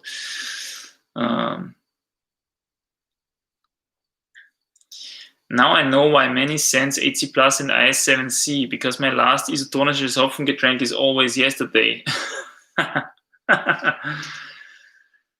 If it's always yesterday, it might be a little bit too frequently, although I'm pretty sure there's 9A climbers out there who do one isotonisches Hopfengetränk every day. You think so? I think so. I'm actually pretty sure. Maybe not a big one. 0.3, a can. But yeah. What's the kryptonite for one people could be the secret power elixir for the others, right? So it's really, we're a bit different. We're all a bit different. I make stuff with Legos says, don't really have a question, but hope you enjoyed your trip and safe journey home. We did, man. We did. Oh, it was an amazing trip. It was one of the most amazing trips that I ever had, I have to say. I was at the Altmühltal last year, says Jay. It's a pretty old climbing area. I gotta go there, definitely. Now I heard so much good stuff from it. Evgeny Shevchenko. Hey Manny, what could you recommend to train body positioning and using the legs in a better way? Stretching. Stretching your hips. Stretching your hips is really, really crucial when we're talking about leg work, when we're talking about footwork in general. Why? Most people have this imagination of flexibility in their head that you only use it if there's footholds super far apart, right? And therefore it is rarely actually useful. But the fact is that flexibility is actually useful on every single foothold. Why? Because even inside of your range of motion, you reach every foothold more precisely if you have a huge range of motion in general. This is something that I've learned from martial arts. Because when you do Taekwondo, for example, where you have to be able to kick really high, and not only to be able to kick really high, but also in between the lowest and highest points, you have to be able to hit really precisely with your kicking. Then you learn that the higher you're able to kick, the more precise you get in the mean room. You know what I'm saying? In your range of motion, you get more precise simply because your muscles, your leg muscles, your hip muscles get a bit more opened up, and you have less resistance moving your leg up and down. And this is really useful also when it comes to climbing, because you save half a second of not hitting your foothold, if you're just very flexible and with very much precision just hit your foothold. And this is just, this is where flexibility really shines. This is also why Adam Ondra, for example, is so fast with stepping, because he's very flexible. It's not that he only needs it for these huge split apart footholds or super high heel hooks or stuff. For this, it is of course always also useful. But it's also useful for all the other footholds, which are in your range of motion, because you can actually step them quicker and more precisely. Abstraction. So Jerry Moffat's face 10 minus and Güllichs Kanal im Rücken 10. Okay. I'm gonna try to remember that. And yes, it's called Southern Frankenjura. Well, that's the Jura. That's the Jura. The Jura is amazing. I was there a couple of times already, and I'm definitely gonna return because it's so amazing.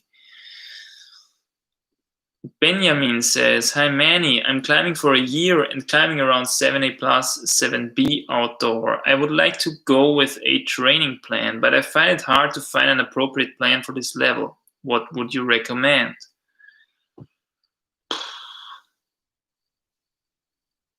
You're climbing for a year and climbing around 7A plus, 7B outdoors. Well, first of all, good job, because that's not a bad result for climbing only 1 year. Do you really need a plan? You don't have the feeling that you could just also keep progressing by just going outdoors and getting more meters done, getting more mileage? Because this is what I would recommend, actually, if you're still only climbing for 1 year, right? There's not really a lot of campus boarding that I would recommend. Neither is there a lot of hangboarding that I would recommend. Maybe a couple of power endurance cycles on a really good 45 a wall in a gym or something. But apart from that, just go out and enjoy the sport. Try to reach a point where you stall out a bit more, like where you're really plateauing, and then start with some more sophisticated training and stuff, right?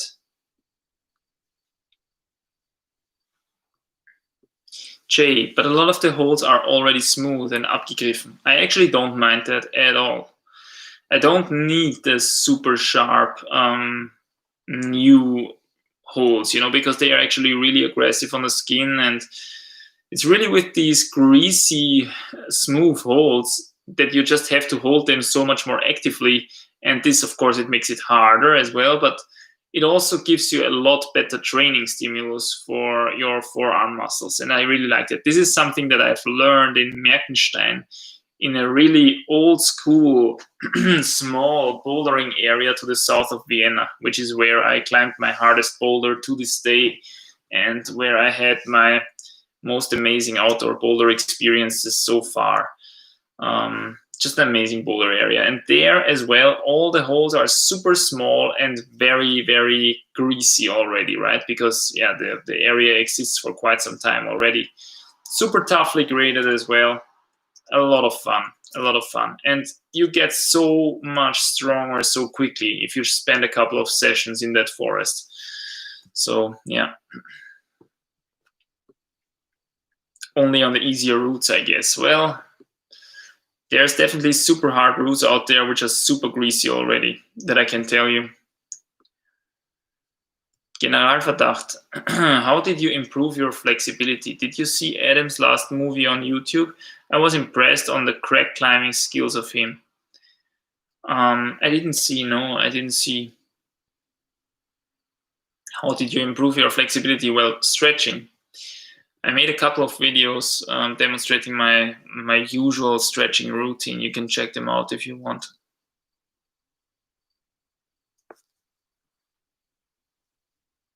Hi, Glass Cannon Gaming. Did you manage to climb around the plastic chair? No, not so far. Not so far. It's actually pretty hard. And you have to be careful that you don't destroy all of your plastic chairs. But yeah, it's not easy. It's not easy. I think it is actually easier with a normal chair. But no, I didn't manage. So this challenge is still up. You can still make the first ascent of this of the climbing around the plastic chair challenge. Be interesting.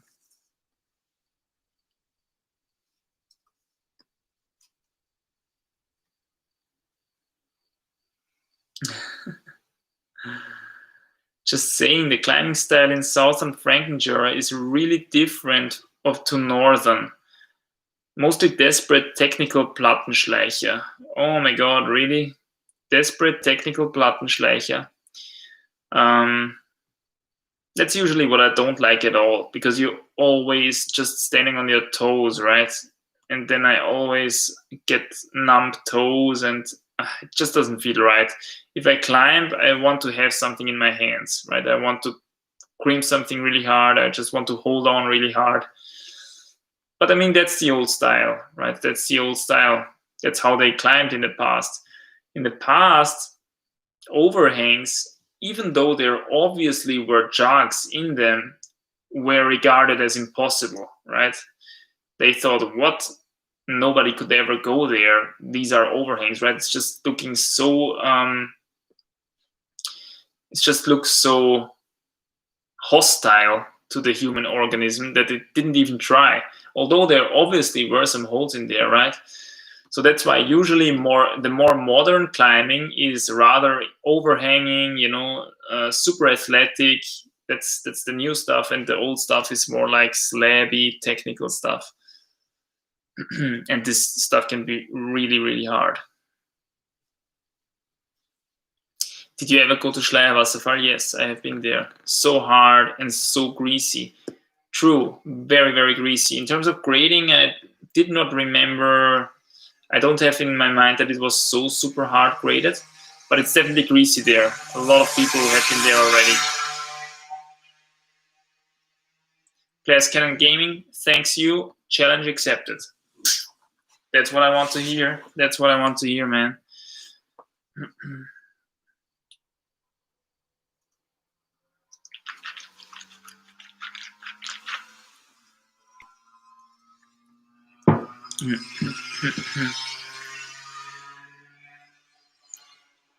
Oh man, the young boys are already around again.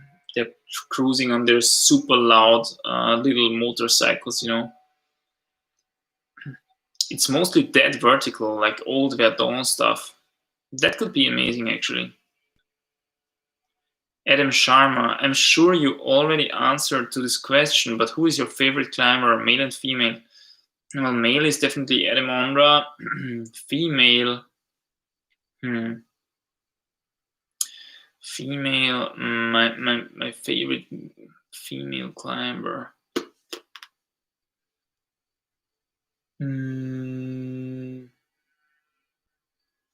I saw one really nicely climbing French girl once. I think later we found out that it was Alice Dufries.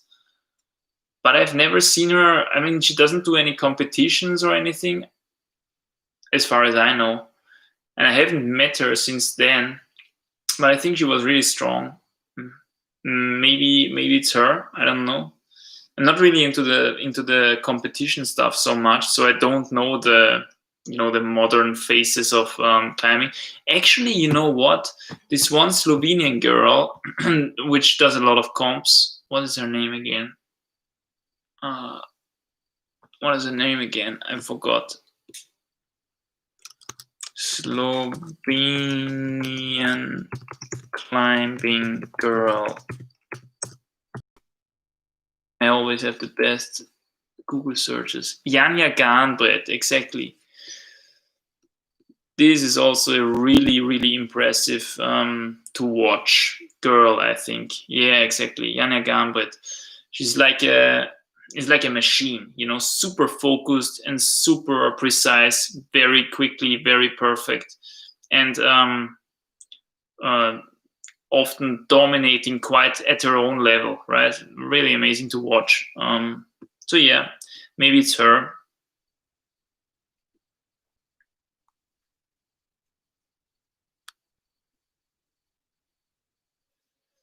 Thanks for answering and being with us. Keep the way you are doing. I will. It's very useful for a lot of people, and we really appreciate it. I'm glad to do it, man. It's just a lot of fun. It's a lot of fun, I tell you.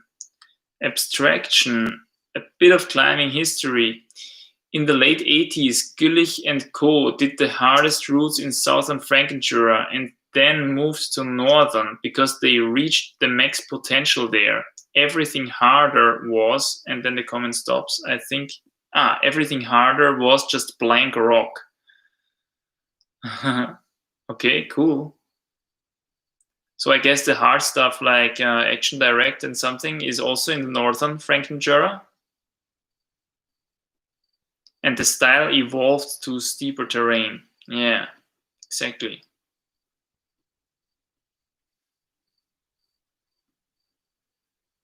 Stephen Moore, dude, when she accidentally dropped her jog bag and then sent the route when everyone else struggled. So sick. Absolutely, yeah, I heard that. I heard about that. I didn't even see, but yeah, I heard about that. Botanischer Garten Linz. Dude, it's Botanischer Garten. Hey, ich habe den Sommer vor, Outdoor Bouldering zu starten. Welche Crashpads würdest du mir empfehlen? Welche Anforderungen sind wichtig? Guy wants to start outdoor bouldering. What kind of crashpads can I recommend, and what is important? Well, if I was you, I would get 2 light, medium-sized crash pads, because then you actually can carry them around and it's not too much of an annoying drag. And then I would get someone to do this with you, someone who already has some spotting experience. It's really hard to find people who really spot properly. A lot of people just standing below you and pretending to spot you, holding up their arms. But if you then fall, you just fall. So my tip is, even if you have a good spotter, just always focus on being above a crash pad, okay? This is the first priority, because otherwise you're just gonna get hurt at some point. If this is not your first priority, especially if you're a beginner, you're gonna get hurt. That's the way it is. So that's why you also need 2 crash pads instead of 1, because then you can at least move around something. And if you have someone else there with you, he can actually pull the crash pad below you and assist protecting you that way. This is much more often, much more effective than spotting, you know. These are my tips if you want to start outdoor bouldering. Who's stronger, you or Magnus? I would guess Magnus. I would guess Magnus. I mean, the dude climbed 9A+, I think, right? So that's quite a big hop still for me. Benjamin, have you heard about the concept of clean lines, initiated, I think, by Sepp Boin? And if yes, what do you think about it? The concept of clean lines, I suppose that has something to do with not chipping and not, not over bolting areas, only bolting the really outstanding areas. If that is the case, I fully support it, because it's actually very nice. But you can enlighten me, please. Enlighten me, please. What does it mean, clean lines?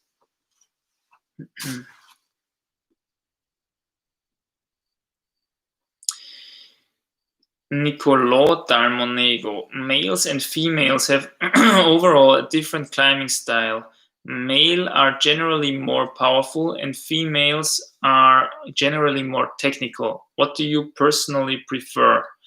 Well, for me, I'm more the bouldery kind of guy. I like if a crux is really condensed, if it has a few very hard moves, and if the climbing does not stretch out forever, right? I don't like to shake my way up a 50-meter endurance route, however beautiful that one might be. It's just kind of a drag, because you're climbing for 30, 40 meters, for 30, 40 minutes, right?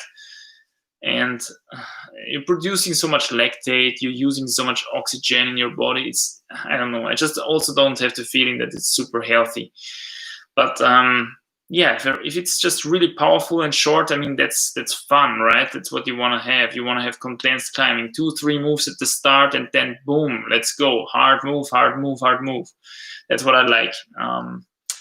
So I'm more kind of the bouldery guy in that sense, probably less. I also really like the technical stuff, actually. If it's good vertical technical climbing, I really like it. I don't like so much the slabby stuff, because I have the feeling that slabby stuff is just really standing on your toes. The better you can stand on your toes, the harder slab routes you can climb. And it's often also really morpho, right? Because you can't jump on slabs. So you have to reach the next hole with your body size. And if you're just too short, you can't do anything. It's just a blank wall between you and this hole, right? So, yeah, you can use a lot more tricks on technical stuff and even overhanging stuff there. You can often work it out, even if you're shorter. Generalverdacht, spotters need to be challenged. Yeah, that's true. Really be sure that you have a good spotter. Botanischer Garten Linz says thanks. Yeah, no problem, man.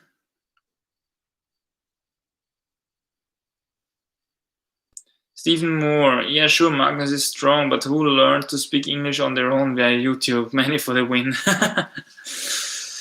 Yeah, I mean, I just wasn't interested in English in school. I started to become interested in English when I wanted to understand what the people on YouTube are saying. So yeah, we are 2 hours into that stream. My voice is already cracking, and I think we have to go to sleep very soon because we are very, very tired already, huh? At least I am.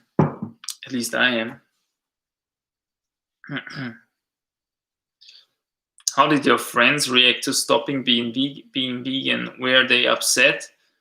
No, not at all, because I didn't have a lot of vegan friends, right? I only had quote unquote normal friends, and they didn't really give a damn, right? They just thought, okay, it's a crazy guy, he wants to do some experiments, and now it's over. Okay, now he's back onto something else. So that's that. They didn't know.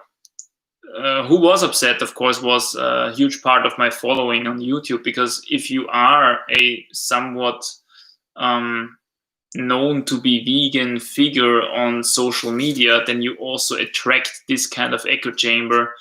And in the moment you let go of it, these people are, usually very upset. And especially that's true with the vegan community, right? They are generally very upset about this kind of stuff. It's unfortunate because it happens to a lot of people, because a lot of people try and a lot of people learn, so a lot of people move on. Good for them. But those who still are stuck in this mindset, still are stuck in this, it's almost like a religion, so to say. They are, of course, upset if someone leaves, if someone leaves the crew, so to say.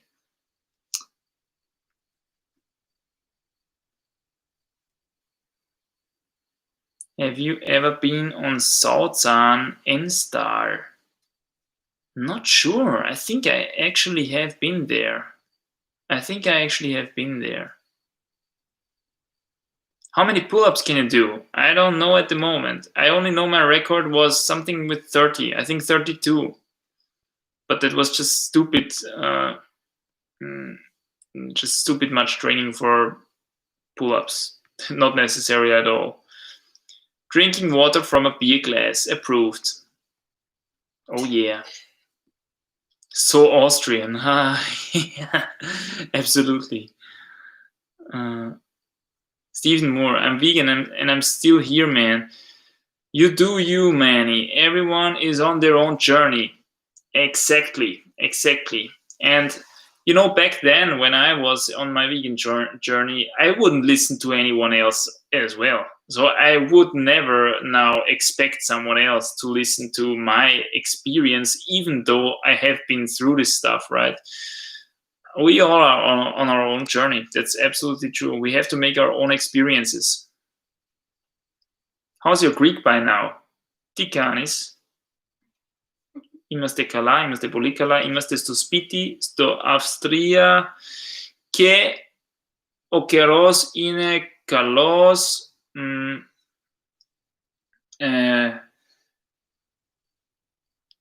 Είναι νύχτα τώρα και πάμε στο δωμάτιο, το υπνοδωμάτιο. Πάμε στο υπνοδωμάτιο τώρα. Τώρα? Soon. I already forgot what soon means. Μετά. Μετά, ναι. Nice after. Ναι, φυσικά. Πάμε στο δωμάτιο μετά. Και αύριο τι θα κάνουμε αύριο? Ξέρεις? Πάμε στο bed. We built the bed. Ναι, φυσικά. We're gonna build a bed tomorrow. I already forgot that. So we're gonna need a lot of energy. We have to keep it short here. Kannst du auf Italienisch eine Pizza bestellen? Occhire.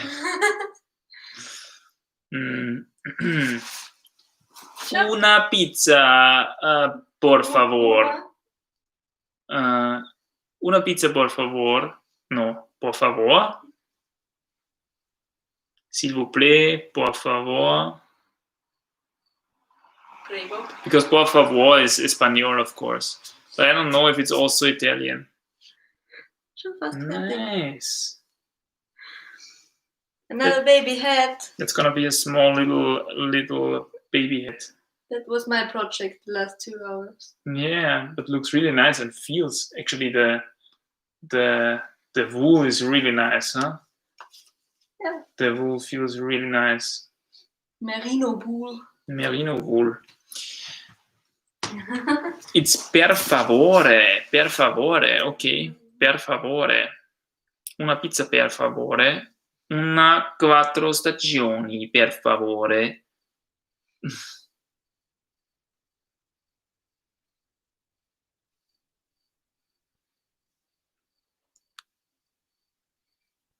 Maybe something around 20 is where positive effects max out of pull-ups. Yeah, definitely. More than 20. I think more than 15 actually is not necessary. How many babies will you have? You mean this birth? We're gonna start with 1. And then we're gonna see. Okay, guys. I think